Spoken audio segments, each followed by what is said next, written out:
Great. I think this is a conversation that is so relevant because I've seen people who studied engineering becoming artists, you know. I've seen people who studied computer science become actors, you know. And I wonder, you know, what happened? They changed their path midway, you know. What happened? So it comes back to the schooling years, you know, when you really had to look at their interests, nurture them, you know, give them that clarity. But that is lacking, unfortunately. And we are here to discuss it, you know, and understand that are we doing enough now, since we call ourselves the most evolved, phase of education. We have tech, we have great teachers, great students. Is that conversation really taking place in schools? I want to start with you, Ms. Chadda. Do you think, you are spending enough time with students to understand their interests, their aptitude? What all is happening, if you could give me a sense of at your institution? So I'm Aarti. I'm not Sorry. business. I'm sorry. I was just going by this. That's okay. I hope these are working. Yes, yes. Right.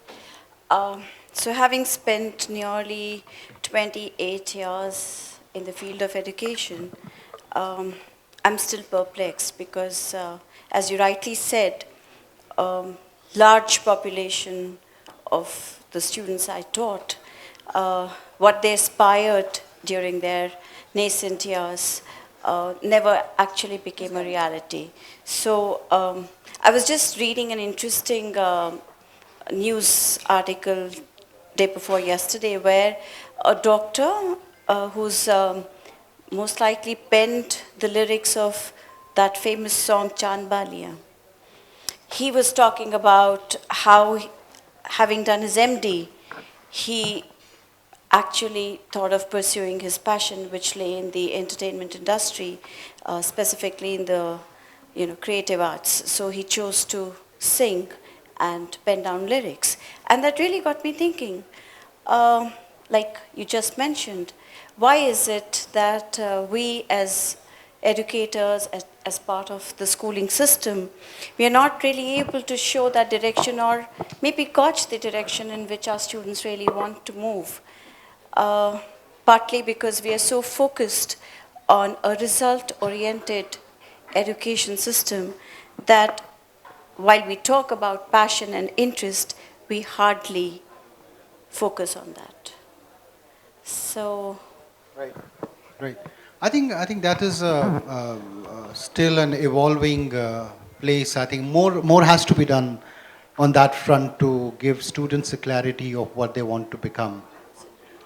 Let me get some real example from Mr. Pradeep Paul, who is on behalf of Ms. Chadda here on the panel. At your school, at your institution, what is the kind of effort that you put in to understand the interest of students? You know, is there enough time? Do you make enough time for it, given there's so much of things, so many things that they have to do on a daily basis? Yeah, I would like to give one example.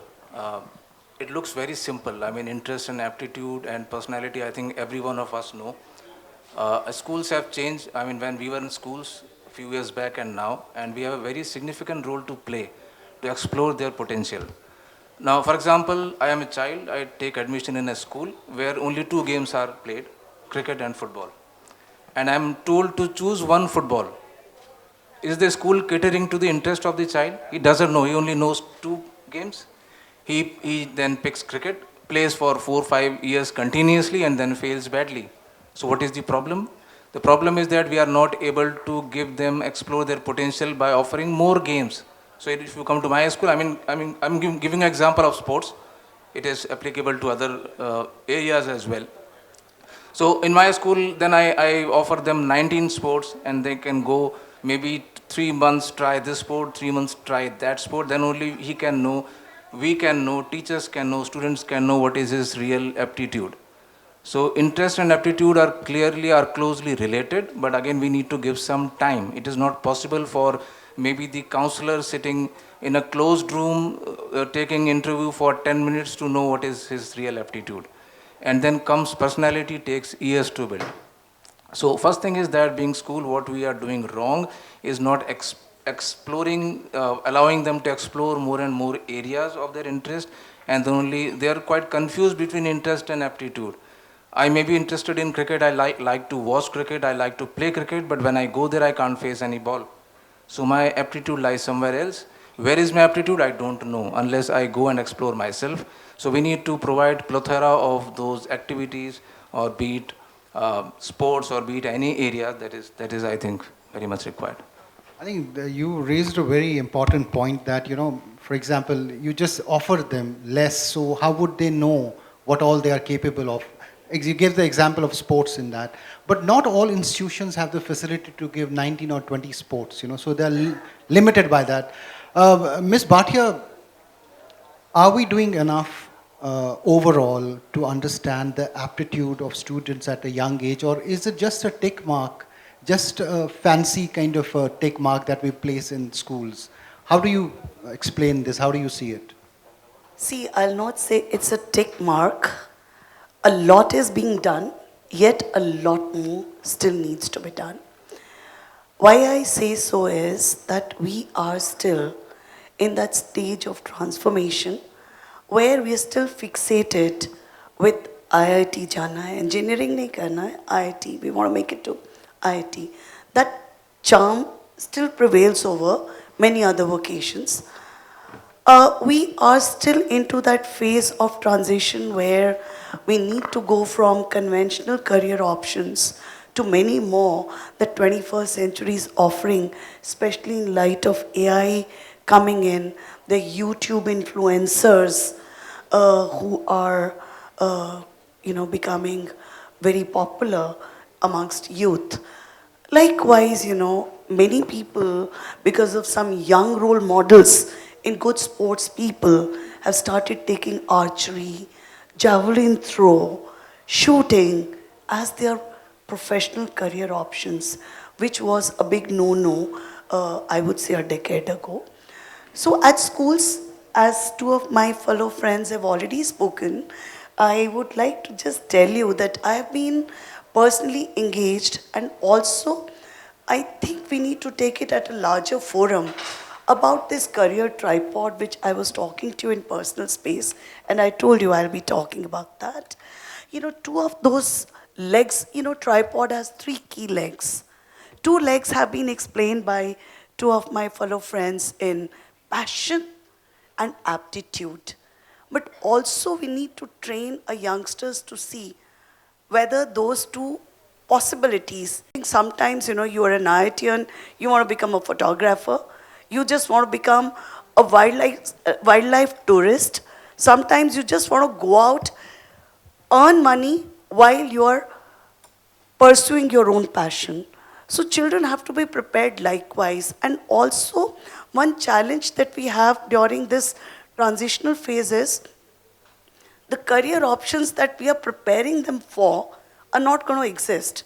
Like I think 10 years ago, maybe I would say 2 decades ago, becoming a programmer was a dream for any Indian IT sector. Now with ChatGPT and many more AI tools, the programming is being taken care by those AI windows, so that now they have to reinvent. Right. So this reinvention, the ability to reinvent is also, I think, essential while we are raising these children, is what I wanted to say. I think you really mentioned, now you don't have the marketplace, the job opportunities are different. We are living in a gig economy which changes very frequently, and you have to prepare them for a certain uncertainty. Ms. Khurana, what can improve, which is really hitting the core in terms of, it's not just the students now, that's what we gathered. You have to involve parents. Are we doing enough? What can be done better to give the right guidance at an early age? Thank you for asking that, because I think that's the most crucial aspect of this whole discussion today. Involving parents at the right time, like Sir just mentioned, that when a child hits grade 11, that's not the time. We have to start early as maybe grade 2 or 3, to first and foremost as a school, discover where the passion lies and giving them opportunities to explore those passions, not restricting them to a particular area, but giving them, different kinds of explorations. And like Ms. Bhatia just said, that opening the vistas for them. And at the same time, involving parents at that particular stage so that they also see what the world has to offer to their child. And preparing them, like you just said, for the uncertainties of life, for the uncertainties of the career paths, what existed decades earlier doesn't exist anymore. And so preparing our children, preparing the parents for these evolving times is what schools really need to figure out and work on. What we have begun as a little initiative in our school is we talk to the parents maybe every 6 months or so, because in these initial phases of their life, children are really changing.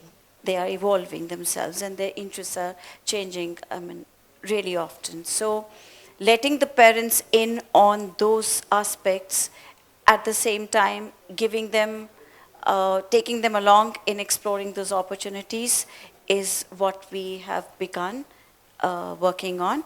I just wanted to take a moment to add to what Ms. Bhatia was just mentioning.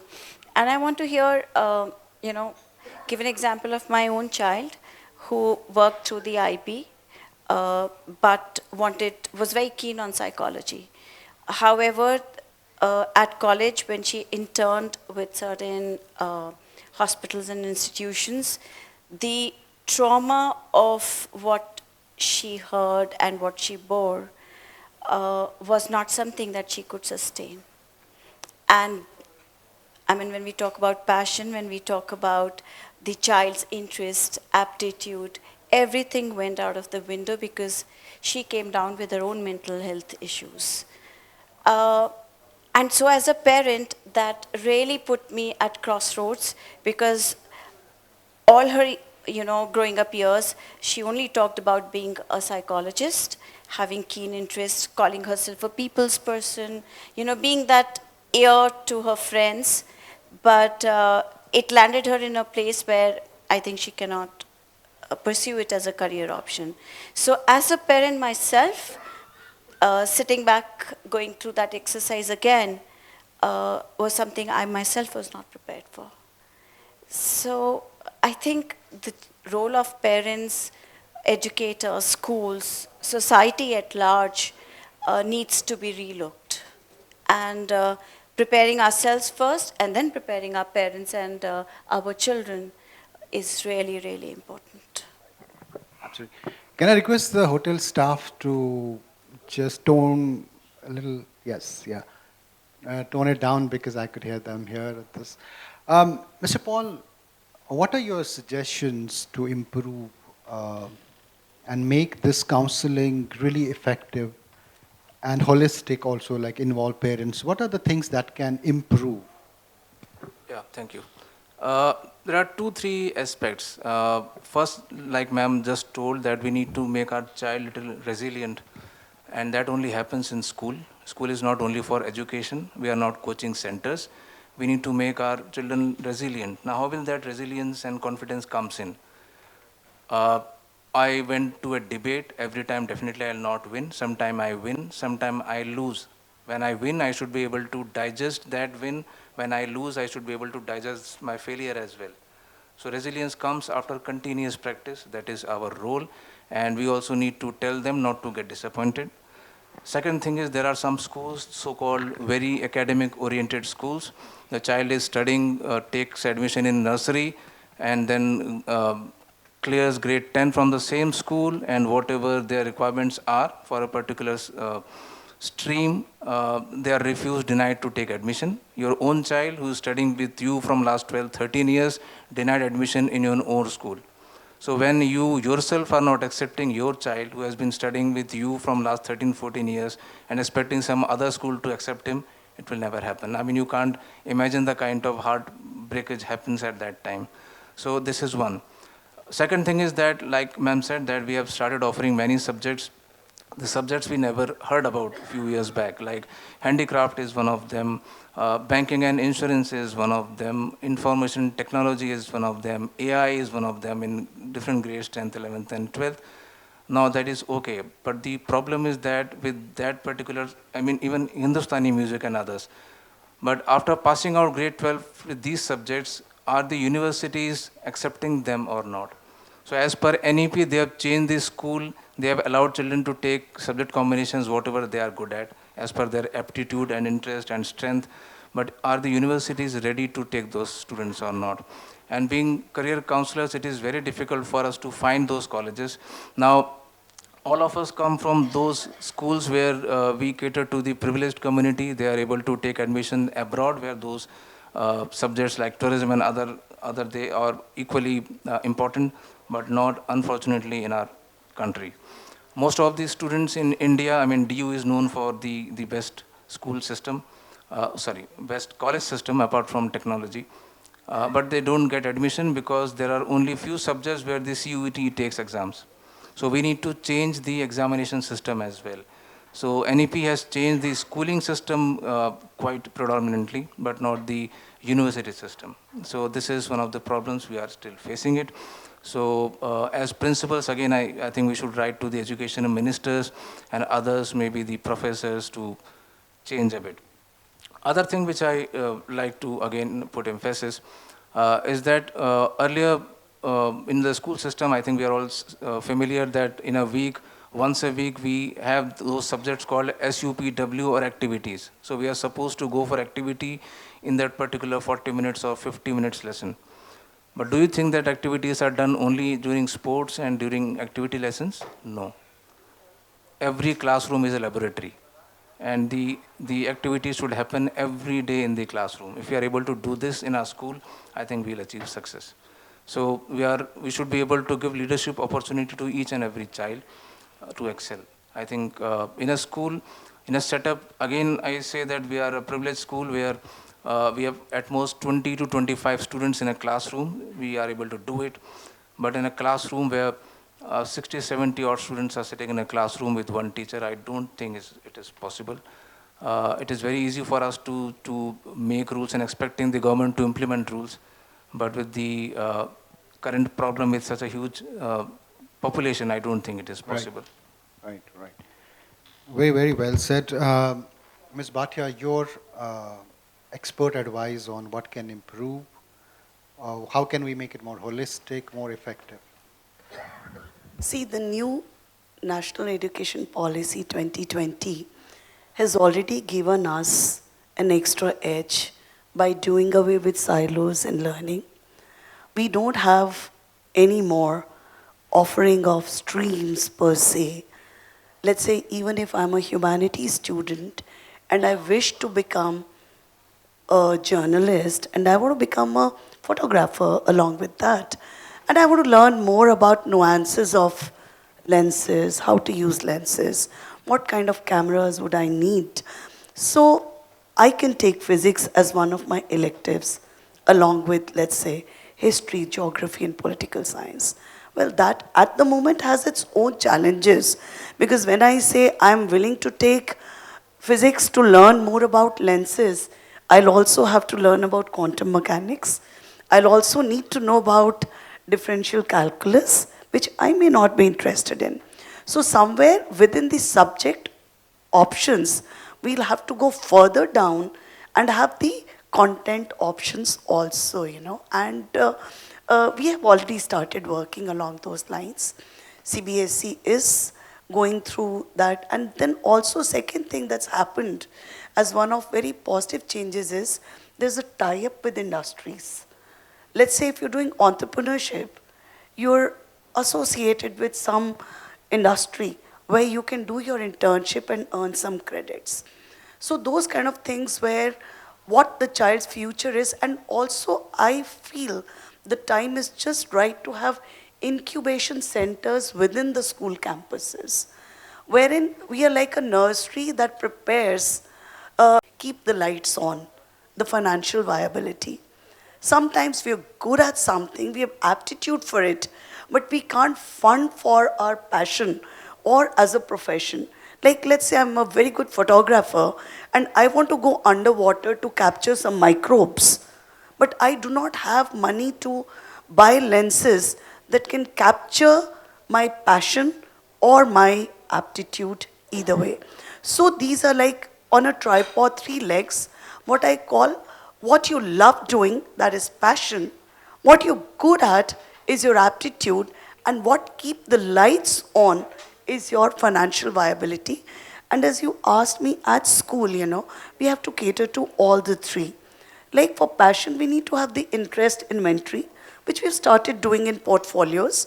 And I'm sure all my friends who are here from school are doing wonderfully well in maintaining personal portfolios where we're capturing what children's interests are, then what are their engagements or preferences, even if they are passionate, they do not engage themselves in those extracurricular activities. Then for aptitude, sometimes we do it more under peer pressure. So we have the entire profile of the students which tells us that which are the areas where they have better aptitude. And as far as the financial viability is concerned, that third leg is also, the onus is on us to ensure that we are exposing them to job fairs. We tell them that these are the job markets. We connect them with the right people. So we like those dot connectors who do the job well. Thank you. Absolutely, wonderfully explained here. Ms. Khurana, there's another aspect to this. Even if at the school level you recognize the talent of the kid, and you guide them and all of that, but there's a cultural part, especially in the Indian context, where we have filtered out that our kid is going to do this. I think this is a cultural part, and we cannot do away with that. Uh, how much does that hamper what is being identified at the school level? Are there any real examples where you thought that this kid is good at sports, but the parents wanted them to become a doctor or an engineer, something of that sort? If you could share some story of that sort.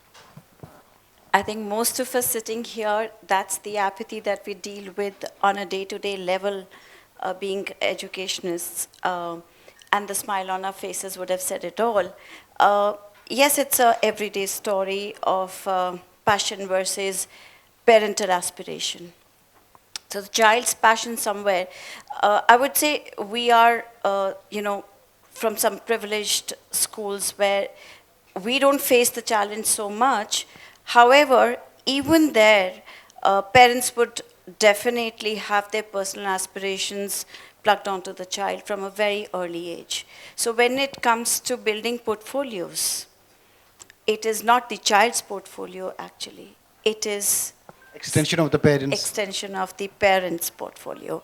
And mostly students who belong to the business family circle, there, if the child wishes to deviate from the chosen path or the family business, all hell might, follow. Lose, yeah. So yes, as I think as school counselors, we have to be very careful to walk that path where we kind of build a balance between what the parents aspire and what the child's passions are.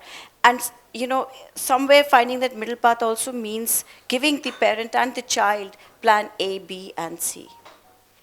What if plan A doesn't work to, your aspiration? What happens then? So I think that's something we deal with every day. I think we should put the students/parents, right? Yes, actually. Right. Mr. Paul, I'm sure you must also have come across such examples. Anything that you remember, which you can share with us, and how do you deal with such, where a student wants to become something else, and the parents have their own, what do you call, aim for them? So there are many examples. Maybe one of the examples where the parents, the mindset of the parents are still the same old mindset, and they still want to take this same kind of subject combination what we used to take in our times. So we need to train the parents accordingly. Now that training cannot happen when the child comes in grade 11. So what the career counseling used to take place earlier, and now things are a little different. Earlier, we used to think about giving them that particular subject combination in grade 11 only. And we used to call the parents for counseling sessions in grade 10 or maybe when the child was about to pass grade 10. Now things have changed. In case I want to change the mentality of a parent, the right age group is grade 6 and 7. So need to change the mentality of child, need to change the mentality of parent as well. And there are careers everywhere. Uh, about sports only when we were discussing about that topic. Normally people think that in case I want to go in sports, there is only one career, that I am a good sportsman. I mean, this is not the only career to become a sportsman. You can become a player, you can become a sports manager as well. Now the universities which offer the course to the player and the course to the managers are totally different. The requirements are different, the subject combinations are different. And we are privileged, at least in CBSE now, I mean in IB and IGCSE board, they were allowed to tailor these subject combinations as per the child's choice. But in CBSE, we also have that privilege. But the only problem is to change the mindset of the parents. I had one student, he was exceptionally good in cricket, but we could not persuade the parent to continue with cricket. I mean, being a vice principal of the school, I tried to persuade my child to withdraw from the school and join some club in cricket. It is very painful for me. He is a boarder. He was with me for 5-6 years, and then telling the same child to leave the school and then join some club for his betterment, I could not do it. He continued, did very well in studies. He's doing still very well. He has now joined his father's business, but I think his aptitude was something else. So neither the parent nor uh, uh, the society, they accepted it. Now again, he just told about the food habit as well. Uh, I mean, eating the same food, paratha and then rajma and dal is also not good. I mean, you'll not imagine. One of my child, very bright, he got admission in US doing his engineering, and he had to come back after 1 year. Why? Because he did not like the taste of food there. So whose Please increase the menu. responsibility? Yeah. Whose responsibility is it? It is my responsibility. So in my school, they are not allowed to bring tiffins. The breakfast and lunch is my role, and then I'll ensure that he takes And every there's kind of 20 food. kinds of, Yeah, also 20 kind of dishes. maybe more. But I will serve continental food also. We'll serve Indian food as well. So in case in place of paneer, he can taste tofu as well.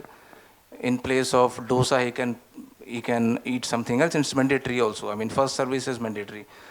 So there are many things which you normally ignore and you never know later as well, that whether the child will be able to adapt to the situations or not. It needs training and many years of training.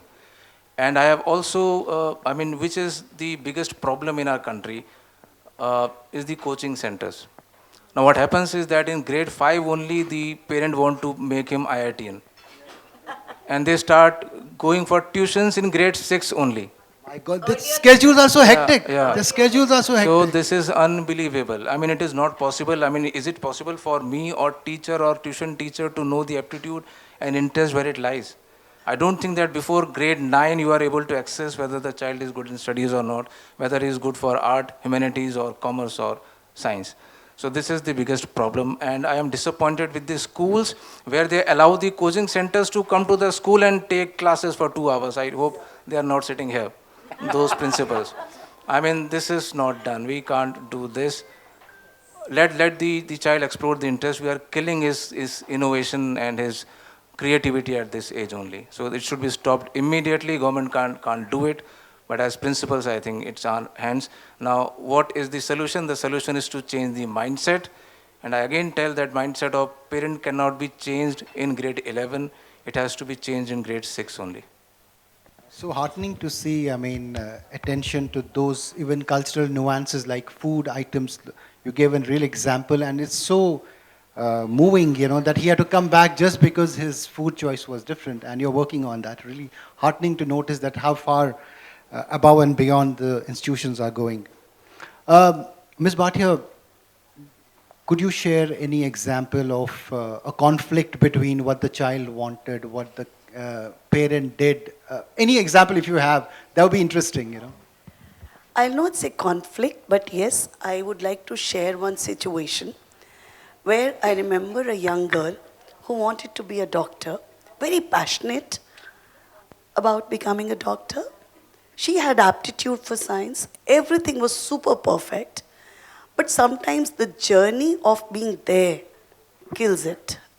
As that girl, every Friday there used to be a dissection or an experimental class, the lab class, where the girl had to pin a frog on the dissection tray on the wax. And I could see every time she would puke. She could not kind of tolerate the smell of or the fear of pinning four legs of frog on the dissection tray. So there goes the dream of becoming a doctor, the passion of becoming a doctor. So sometimes during the journey, we come across hurdles and children have to, it's, like offering a lot on a platter and children have to pick what suits the best. As I said, we have to be those dot connectors where they know that these are the things which make me happy. These are the things which will eventually, sometimes the journey is as important as the destination is. And nowadays, from what I understand, most of us can actually say it with conviction that children are changing their careers very often. So they cannot be prepared for a career A or a career B because their lifespan of a career is also becoming smaller. They're changing jobs, they're changing and kind of, germinates the seeds as per the requirement of the larger world. And that started happening, that interface is going on, not just by inviting as guests, but also taking up a part of content in collaboration with those stakeholders. Second thing that I see as a very positive change is we have opened our doors to have a lot of experts coming into our schools who are guiding and mentoring these children. We're taking a lot of projects. I just met up with one of my colleagues here who spoke about how 10 years ago we started teaching our children about how to teach a man to fish. It was a part of School Enterprise Challenge and it's taking its wings and many schools are doing such projects. One more thing which has been very positive is that schools have started inviting, because children learn more from their peers than from grown-ups. So we have started inviting our role models in our alumni who come and interact with the students. Each day we have a 200-day program in our school where one student who is an expert in a particular domain comes and interacts with children for first 15 minutes of the day and sets the tone of what any child as per his or her need may have it as a take back. So students' exchanges with their seniors is another way by which they've been doing that kind of role modeling. And as far as as I said, the exposure, more the exposure in terms of options, and not just the options that exist today, but options that they may come along in the learning cycle itself. Let's say if I'm teaching them Chashme Ki Yatra in Hindi, I mean a simple lesson that just came like a flash in a pan.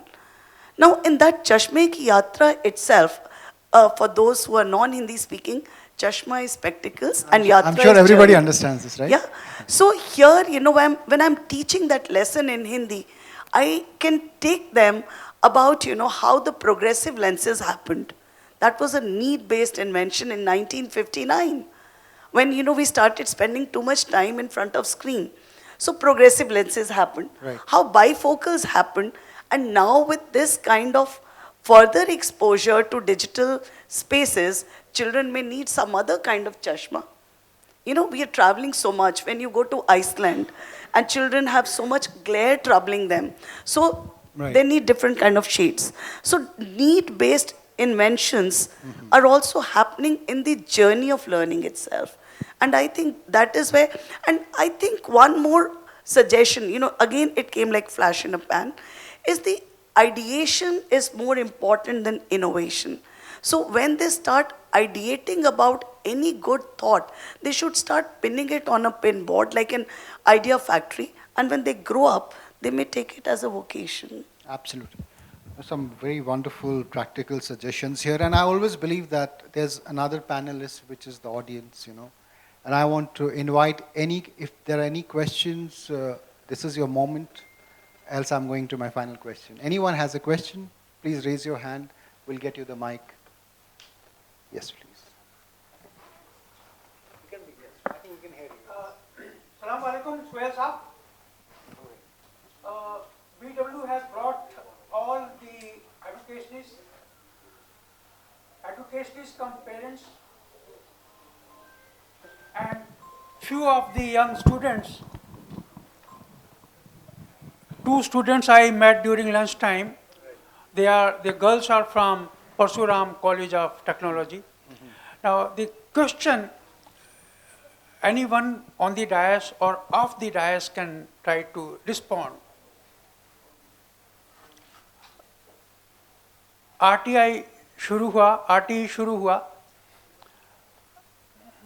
One of the lawyers, famous lawyers in the country was speaking. He was the education minister at that time.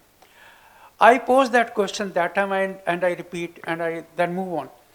The question I want to raise right now is that there is a mushroom growth of schools, private versus government. Right. State and all.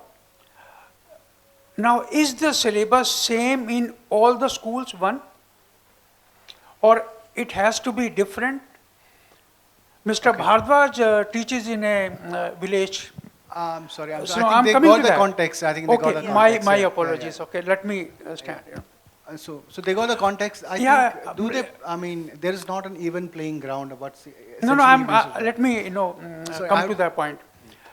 Career teaching, which I have taught, in schools, 6th standard onwards. Now, what is the status in government schools right now? Okay. Thank you for, anyone to respond. Thank you so much. And incidentally, my daughter, Kamlika, studied in the school of Dr. Vardi Sangeeta Bhatia ji. Thank you so much. Thank you, sir. Really lucky. Thank you. I'm fortunate to answer your question, Mr. Gupta. See, syllabus is as per the national education policy. We do not have much choice in terms of deciding the framework. It's like, we have boundaries defined, but how we play within those boundaries is within our own will, within our own way of looking at it. So we have a field where boundaries are defined, but how we play is our own call. And it's not government versus private or a system A versus system B. It's about people, Within each system, there's so much diversity. And that diversity takes care of one shortfall by someone else rising to occasion. And rest assured, no one ever suffers during this journey. So let me come to my final question. We just have around 3 minutes, so 30 seconds each. Starting with you, Ms. Khurana. Are you also training your staff, your faculty, to look at the changing demands, the nature of the aptitude? I mean, are you investing enough on that front, and what all are you doing to improve that they could fathom and understand what the child is going to become? Yes, I would say affirmative, yes, that it all begins with our teachers. Most of us are parents ourselves, and therefore it is all the more important that we set the tone right with our teachers being trained and counseled to meet the changing demand of the industry today. We carry out comprehensive training programs sort of weekly at the moment because a lot is changing, and we are a relatively new school, so a lot of emphasis on this aspect. And as I said, that we are taking the parents along. So training both our faculty as well as our parents is the thrust of the school at the moment. These are weekly programs, right? These are weekly programs. So Paul? So, are you doing a similar thing? Training your staff to understand the students? Are you roping in external experts to understand? How does it work? Yeah, external expertise is also required because we are not trained. We have counselors who are trained for it. Apart from the regular teaching, I think we did not touch upon one very important topic is inclusive education. So there are few students who are maybe weak, suffering from dyslexia, dyscalculia, etc. There are many exemptions from the board as well. So like sir asked, that is the syllabus same for everyone? So not so. In case you have some academic challenges, they are allowed to exempt few subjects. Whether science will be exempted or mathematics or language, that depends on the kind of issue that child has, problem challenge that child has. Now in case a child which already has some challenge in mathematics and I expect my regular mathematics teacher to teach him, it is not possible. If I want him to sit, we also believe in inclusive education. Child is supposed to sit in the same classroom with the other children from grade 9 onwards. But in case I want to really help him, I need to sit with him separately for some time, and a real normal teacher will not be able to do it. So that empathy should be within everyone, but to cater to their needs, we need special teachers, different teachers. So we have a special department called Special Education Department, the learning support department in our school in place, and they try to take care of them. So training is definitely required, and once a month, maybe twice a month, we need to bring in those experts as well, who will not only train teachers but the children Right. as well. Ms. Bhatia, how do you make sure that your staff remains on top of this, the pulse of the students? Absolutely.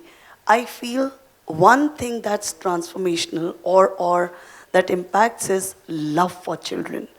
If you love a child, you'll do anything to make sure that the child is successful.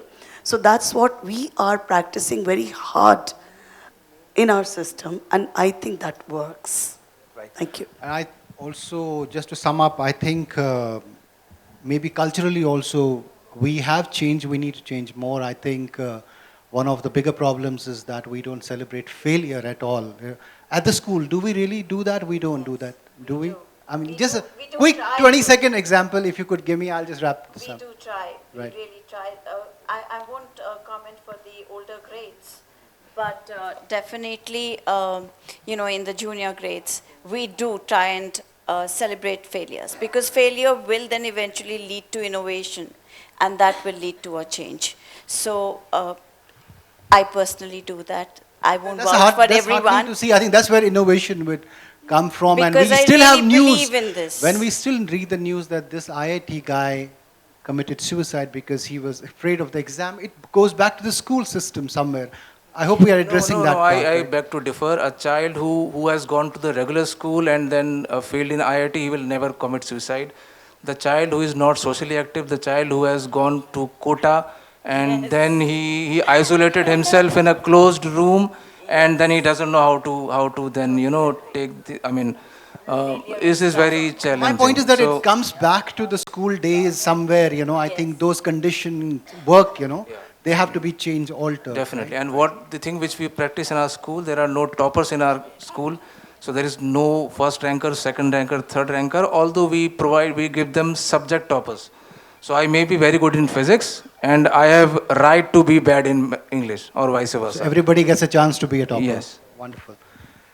Closing remarks. Right? I would say, I would teach my children to accept failure, but also teach them how to bounce back.